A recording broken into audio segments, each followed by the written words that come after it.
Hey everybody, it is the Legendarium Podcast, but it's a very, very different Legendarium Podcast. I'm Craig, your host, and over there, Kyle Lemon. Kyle. I'm back. Welcome back. It's been a hot minute. It has. You have new furniture in here. I haven't seen many of these things. It's been a while on the wall. The walls are all decorated, and you have new computer monitors. It's been that long. It's been long enough that Craig could sift through the couch cushions, scrounge up enough change, and buy new computer monitors. That's how long it's been. So we are doing something very different today. You'll notice I'm not insulting Kyle right off the bat. I'm not doing any of our regular... Yeah, that'll come.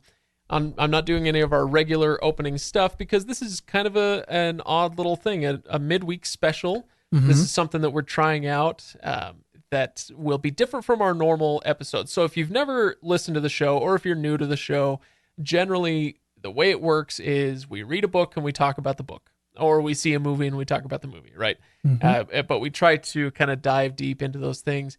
But we get some requests every now and then, actually, more often than you might think, for other topics that are ancillary to, is that the right word? Am I smart or dumb? Both. It was a big word, so you're smart. Was it the right word? We're not sure. Yeah, well, let's figure it out later.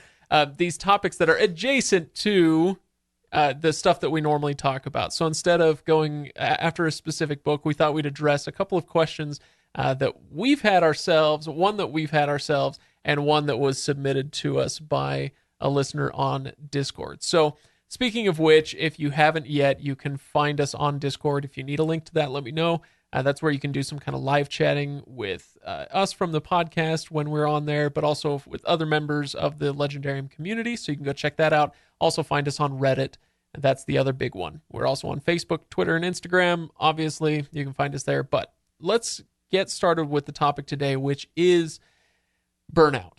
That's the first thing we're going to talk about today. And there's a reason we're talking about this with Kyle. Yeah.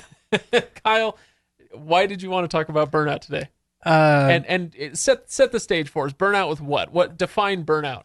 I mean, burnout can be defined in a lot of different ways, and I think everybody's experienced it to one level or another, but specifically we're talking about when you do something so much, even if it's something that you really like, it's a passion, or you really care about it, you do something so much that you get burnt out. You get tired of doing that thing.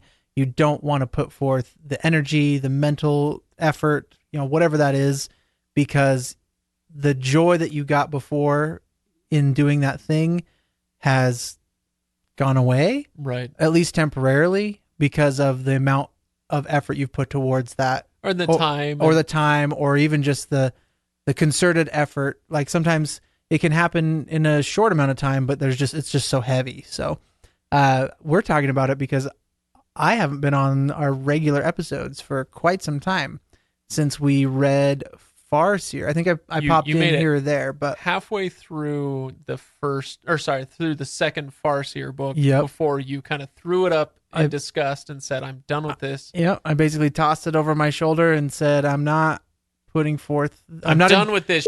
I'm not enjoying this, and so I'm not doing it." And it's been a tough road for me to come out of it. I started to do. So you burned out of basically reading. Yep. To a certain extent, but part of the thing is you have to read for your 9 to 5. So right. You're constantly have words in front of you, but it was reading fiction. So you haven't really done much fiction since then. No. Right? Yeah. So a lot of times I will use fiction reading as a way to get away from the 9 to 5. I get to read something I want to. I get to read something I enjoy. I'm a managing editor for a website, and I have to read stuff all day long. I have to critique stuff all day long, analyze it all day long. And so when I started doing things that I do for my 9 to 5 in a hobby format where, okay, we're reading, we're critiquing, we're analyzing, and I felt like I was getting so overly critical about a specific book, I couldn't disconnect my brain from that. I couldn't turn my brain off from editor mode.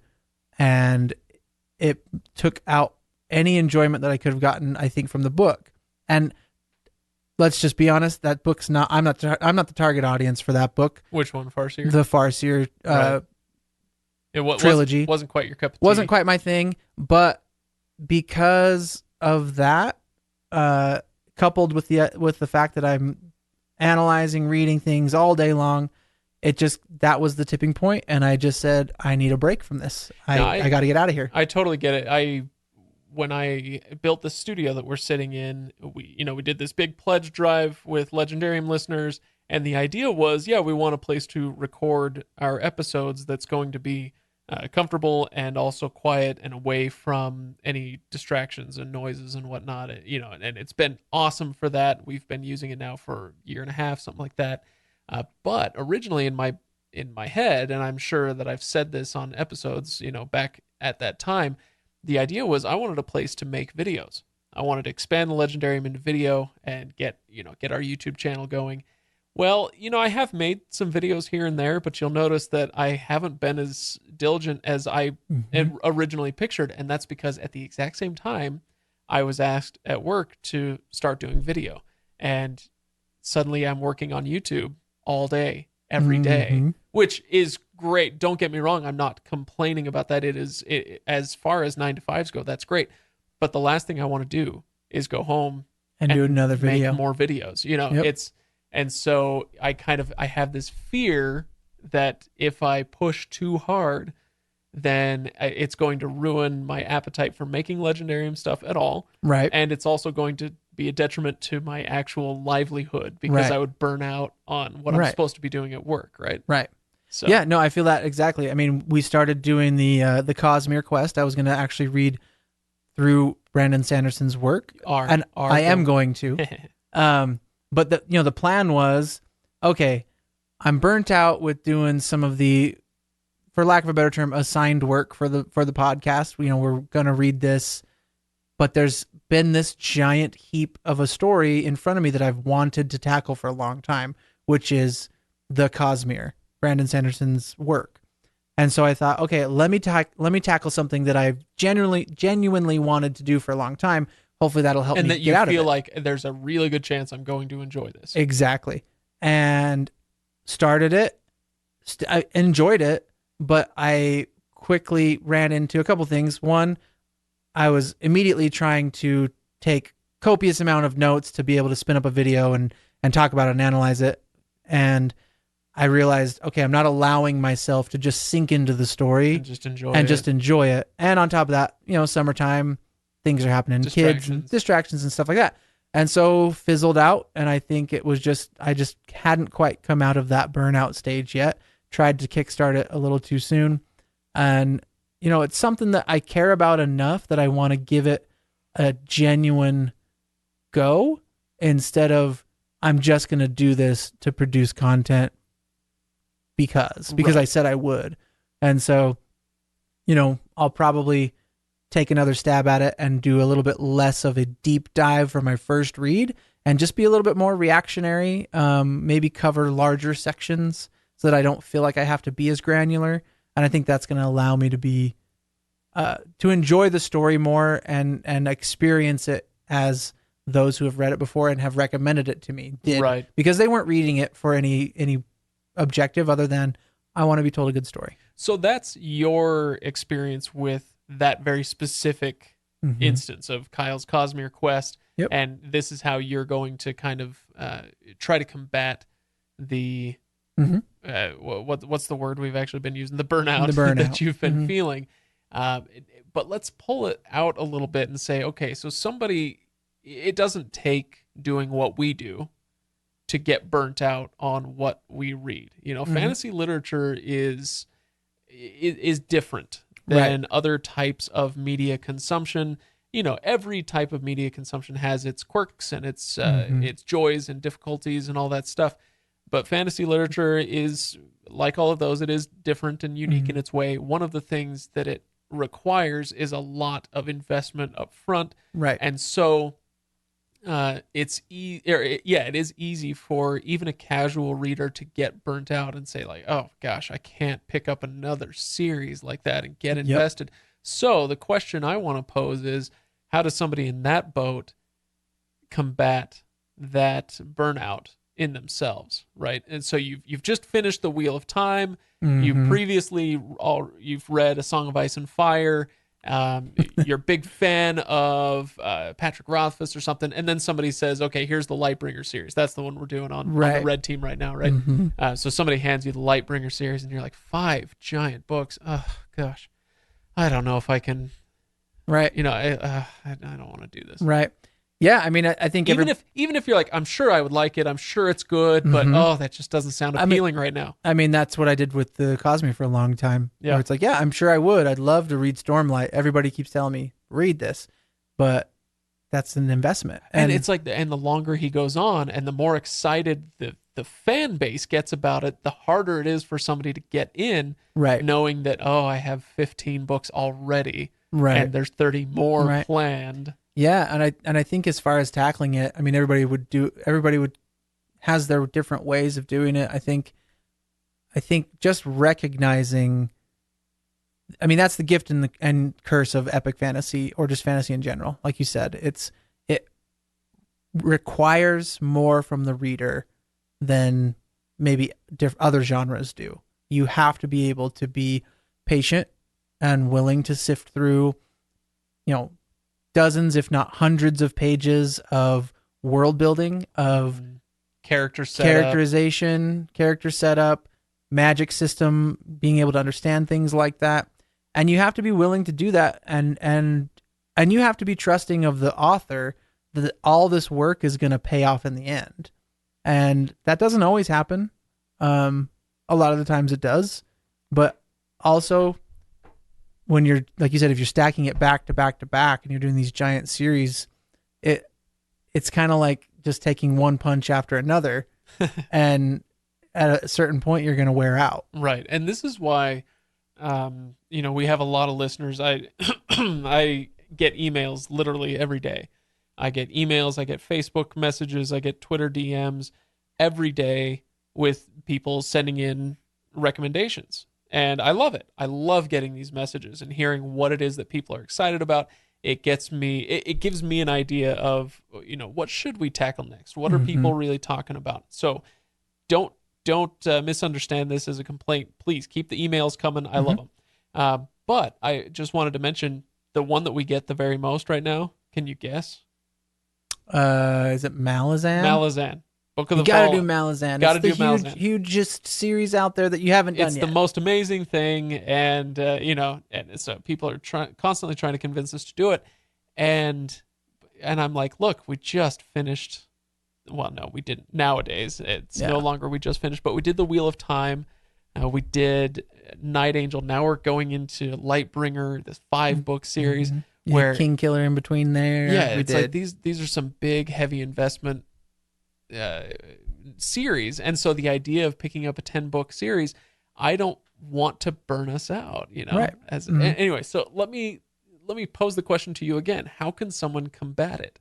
How can someone get over the burnout if they're looking at the next thing saying, I don't know if I have the energy for this? What would you suggest to them? Pacing yourself. Meaning what? Meaning it's okay to take a break, or it's okay to read something else. I think sometimes especially in fantasy nerddom, we're like, oh, I got to read it all. I mean, I feel like I have this huge gaping hole in my fantasy street cred that is the Cosmere. Can I really? So glad you said fantasy street cred, right? Not something else. Ooh, yikes! And there's that almost self pressure to read it all and know it all. Yeah. It's okay to go read something else like Treasure Island now and again. Go read a self-help book or something. And I want to point out, yes, I think you're absolutely right. Keep reading, Yeah, okay, fine. If you need to take a week or a few weeks break from reading altogether, that's totally legit. Go for it. But even more importantly, I'd say read across genres. Even if you're a huge fantasy fan and you're like, that's the only thing I've ever loved. Well, find a way. Find something else that can capture your attention. And an example would be, remind me, did you do Gentleman Bastards with us? Yes. Okay, so the first Gentleman Bastards book, I think, is a near masterpiece. That thing is so good. Such a great book. And the enjoyment that you would get out of the First Gentleman Bastards book would be so much heightened if you had just read a nicely written historical treatise on medieval Venice. Yeah. And the advent of modern banking or something like that, where, you read about this city that is clearly the basis for this fantasy novel, and get that understanding, and then go read Gentleman Bastard, and it's like, oh, wow, your mind will explode with all these connections that obviously Scott Lynch had in mind when he wrote it. Absolutely. I mean, we've talked about this on various episodes of the podcast where we're trying to tie what the actual story is about, whatever book we're reading, to either real world influences, real world applications. One of the things that I get the most enjoyment out of The Wheel of Time is finding those Easter eggs of how it's tied to our actual real life. What were the references that Jordan was making when he wrote this? What was he thinking about? What's the difference between this age and that age, and how has it evolved? And taking some of those maybe influences that the writers use to create your favorite stories, and go and reading about those real world events. Like Tolkien obviously was part of World War One. Go read and learn about World War One. It has nothing to do with Lord of the Rings, other than the fact that Tolkien participated in that war and then wrote Lord of the Rings.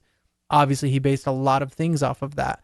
But if you have a better understanding of what that historical event was like and the people, what they went through, it'll give you a different viewpoint on the story when you read it next. Yeah. No, I think that's great. Yeah. Well, let's talk about another question that got brought up. So that was a question that we wanted to talk about, was burnout, the idea of burnout. And so we do want to hear from people what they do to combat burnout. So hit up Reddit, let us know what your techniques are, your suggestions for other people if you experience burnout, or if you see it in other people. But we got another question from a listener, and this was on Discord. And I hope that they'll forgive me. I forgot who it was that submitted the question. I assume you have as well. Yeah, I don't know. So I'll have to go back and look and thank them for submitting it. But the question was, how do we suggest fantasy to friends and family? It kind of, how do you evangelize this genre to other people, right? Well, and it's kind of tied into what we've been talking about. Sorry, I think you were about to say something. That's about what I was going to say, is that it goes back to the idea that know before you recommend fantasy to anyone that most fantasy requires more of the reader. So they're going to have to probably do a little bit of work up front to get invested into the story. Yeah. Again, there's world building involved. There's magic systems involved. And some weird ass names. Some of that is lighter in different series or different books than others. But the whole idea of fantasy is that you're displacing yourself from the familiar world and opening your mind, and you're opening yourself up to a story that is fantastical. Right. That's not a word, but I like it. No, that's kind of a word. Yeah. I'm going to go with it. I want to always compare it to going to the gym. How much do you hate, for those of us like my chubby ass, how much do we hate going to the gym where you have all these fit people, and you want to, so your buddy is always like, oh, you got to come to the gym. You got to work out, man. I'll take you to the gym. Then you get to the gym and your buddy's like, okay, so I'm gonna put you on this machine. We're gonna do 18 reps at this speed and this much weight, and you're just like, this is miserable. This is awful. And then you get like a really good, trainer, somebody who's able to work with you and say like, okay, so here's where you're actually at. Let's actually that was the wrong machine. We got to put you over here. We're gonna do some of these exercises to work that particular muscle group, and we're gonna be doing this for months before you ever go back over to that machine that your swole friend wanted you to start on, right? And that's, so I guess what I want to tie it back to was what we were talking at the beginning of that discussion on burnout, and that is the cognitive load that comes with fantasy, epic fantasy literature. Going into it, you know, and I know, and many of our listeners know, that if you go into something like the Silmarillion If you go into something like The Way of Kings, Mm-hmm. there's going to be a difficulty just comprehending the world that's being laid out. Yep. And that goes for anybody. But if you are, and so that cognitive load is difficult already.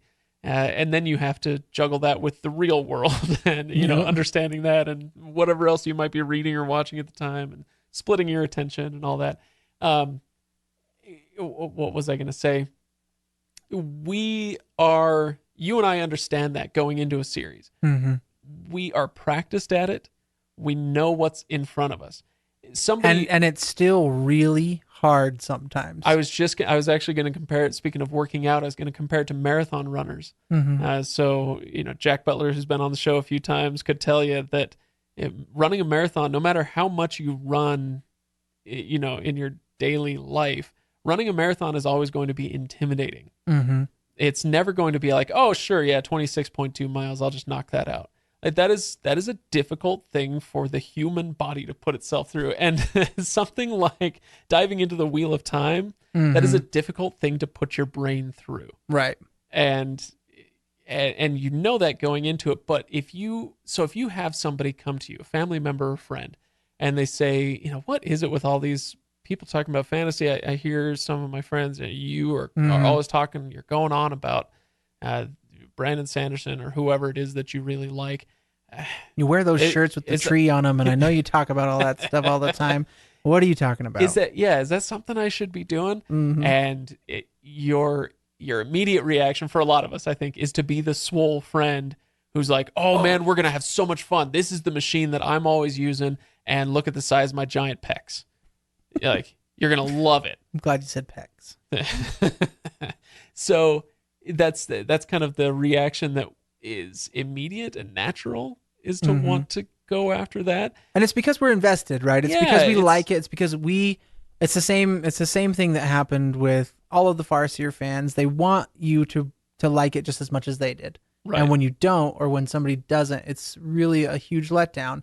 And that's why it's hard to recommend something you care about so much to somebody who's unfamiliar. Well, I think my point is, I don't think enough people find it hard enough. Right. Okay. So your cousin comes to you and they're like, I've never read a fantasy book, but everybody's going crazy about this stuff. What should I read? Mm-hmm. And I think too many people say, oh, you know what? You got to read A Song of Ice and Fire. Yeah, you got to read Game of Thrones is book 1, but it really hits its stride in book 3 once you're 2,500 pages into the series. And you give that to somebody, and it's like giving them a giant barbell with 450 pounds on either side and saying, right, deadlift this, bro. Right.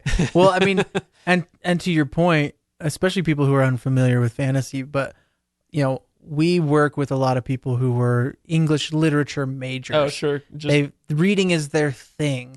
And even saying, hey, go read this epic fantasy book, and they're like, this thing is 900 pages long. Are you kidding me? And we're talking about seasoned readers that still have that reaction sometimes. Yeah. And so, yeah, I mean, you've got to know your audience, and you've got to know their preference and their willingness to put forth effort to get something out of it. And maybe you need to set the bar really low. You gotta get them into the pool at the steps. Well, yeah. If we're going with a pool analogy, boy, we're just analogy hopping like crazy, and I'm fine with it. If we're going with the pool analogy, you have to know, they have to find out whether they even like being wet. Boy, that sounded filthy. No, they like it. Yeah, well, what can I say? We bring the entertainment, folks. Here we are. So they need to know if this is even their thing. And so if you say, okay, I love the Wheel of Time, you've got to read the Wheel of Time, it's my favorite thing, you're asking them to invest minimum 4 of those books before you've really gotten a hold of what the series means, what they're in for, right? It's not like, oh, try the first one, and, right? Because that's not right with that one specifically. We know that, right? They don't know that. And so you got to find something to suggest to them that is going to give them a taste of what fantasy is, but is going to be less of a lift on their, a psychological lift, I guess. Right. It's not so different from what they're used to. So the one that I always recommend, and I've talked about this on the show before, so longtime listeners will not be surprised by this, but it's Magic Kingdom for Sale Sold by Terry Brooks. And this was published back in the 80s, I want to say, maybe the early 90s. I'd have to go look it up. But it's the story, I'll just recap it for you real quick. The story of a Chicago lawyer whose wife has died, and he's been alone for a year or two. He's in the dark grip of depression, and he comes across this Christmas catalog, and there's an ad in the Christmas catalog for a Magic Kingdom for $1 million. It can be yours for $1 million. And the ad is all about, it's got the wizard and the dragon and all this stuff. And he's like, what is this garbage? And he gets drunk and, decides that it would, nothing could be worse than my life right now. So I might as well just give this number a call.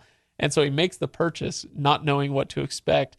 And it is, in fact, a Magic Kingdom. And it's and so he's given the key to this Magic Kingdom, and he goes through this portal, and he has literally purchased the kingdom. He is now the new king, and now he's interacting with all these fairy creatures that you hear about in the stories that you grew up on with fairy tales. But he has to figure out how to navigate this Magic Kingdom, and you figure out that the whole thing is this giant fraud, and he's meant to die so that they can sell it to the next sucker and all this stuff. It's really fun. It's kind of wacky.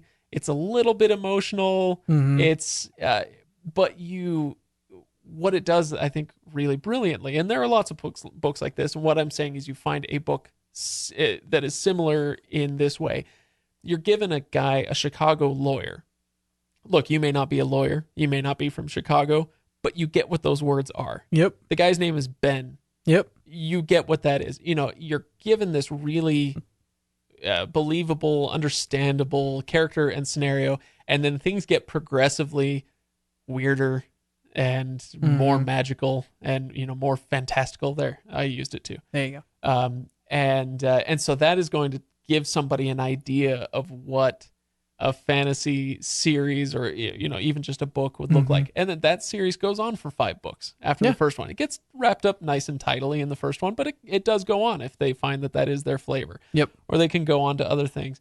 But something like that would be what I would say is, like, if you've never read fantasy before, find something to dip your toes into. Not where you have to dive in head first. Right. So. The last thing you want to do is recommend something as heavy as, again, we say The Wheel of Time, or as heavy as A Song of Ice and Fire, and sometimes, or even The Lord of the Rings. Even Lord of the Rings for a lot of people. Yeah. Or even The Hobbit on that level. Like, The Hobbit's pretty approachable, and it was written for children. Right. But there's a lot of, if you're skeptical about fantasy and you're like, I'm not sure about dwarves and wizards and things, that's what that one's all about. So, I'm just looking over on the shelf trying to decide if there are any other books that, on here that I would say a lot of people go to really Harry work. Potter, but I feel like Harry Potter, although fantasy, I feel like it's not quite the same. It's a little different vibe because that you're going for. It does still take place in the modern world. You never quite leave the modern world. One that I actually really enjoyed, I just read this to my 6-year-old, Fablehaven. Oh, sure. Brandon Mull. Mull. And it's written for, a younger audience, probably more like late grade school, junior high. Grade school, but it has those elements that you're talking about. It's familiar. It's in our world. It's a window into the fantastic. It's not throw you on this completely different world and you've got to learn how that works and what it looks like and all the magic systems and all that kind of stuff. It was pretty enjoyable. There you go. Something like that. And honestly, it's probably YA fantasy that you want to dip somebody's toes into. Oftentimes, yeah. Because it's a little bit easier to consume and chew on. And it's not as much of investment. Most of the time it's like 200 or 300 pages for your book at most. Sometimes they kick off a series and they get a little bit more in depth as you go, but 200 or 300 pages is much easier to swallow than a 900 page tome. Right. Well, there you go. So I guess what I'm curious about now, and what I hope people will hop on Reddit and tell us, is what they would recommend. So that's my go-to, is that Terry Brooks novel. Maybe yours would be Fablehaven, depending on the audience. on I who mean, it is. If it's a wizened old man, probably maybe not. But yeah. But I guess my point is I want to hear what other people's recommendations are. So keep that in mind. What would be your recommendation for how to get someone to dip their toes in? And give us different genres. I would recommend that Magic Kingdom for Sale if somebody wanted to know what epic fantasy and kind of that fairy tale genre is all about. If they say, I really like kind of the slightly fantastical stuff that I watch on the Sci-Fi Channel or something like that. Like, maybe check out what am I trying to say? An urban fantasy, like Running with the Demon. Or, we already mentioned Lies of Locke Lamora, right? The First Gentleman Bastards book, where that's pretty light on the magic for the most part. It's mostly just kind of a medieval setting with a little sprinkle of magic thrown in there. So maybe that would be a good entrance point for somebody who, just wants a good story in that kind of traditional medieval fantastical setting. Agreed. Anyway, so yeah, what are your suggestions? Hit us up, thelegendarium.reddit.com. You can email me at Craig at the Legendarium Podcast. If you want a Discord link, I can get you invited onto that server. Kyle, you've got one more thing to say before we close out? I'm just curious, if we do these midweek episodes, people are going to burn out on the Legendarium. No, that's impossible. We are a breath of fresh air. We are men of meat, as Ryan would say. And here we are. I think that was a quote that never quite made it onto the show, if I'm being honest. Well, it's here now. Yeah, we are men of meat. So take that as you will, I guess. All right, thanks everybody for listening. Give us some feedback on this. Tell us if you enjoy this idea of a midweek episode. I do want to make it clear that this is not... we're not charging our patrons for this, and so don't worry. We're not upping our output as far as what Patreon is going to charge you. But damn it, we have opinions on things, and we'll share them, and they don't have to be book related. There you go. Yeah, we do have a lot of stuff that we want to cover, and who knows? Every once in a while, maybe we'll do a little book episode with these. But for the most part, I think we want to hear your suggestions and feedback. So hit us up on Reddit and elsewhere. And we will see you all there. Thanks for listening, everybody. Catch you next time.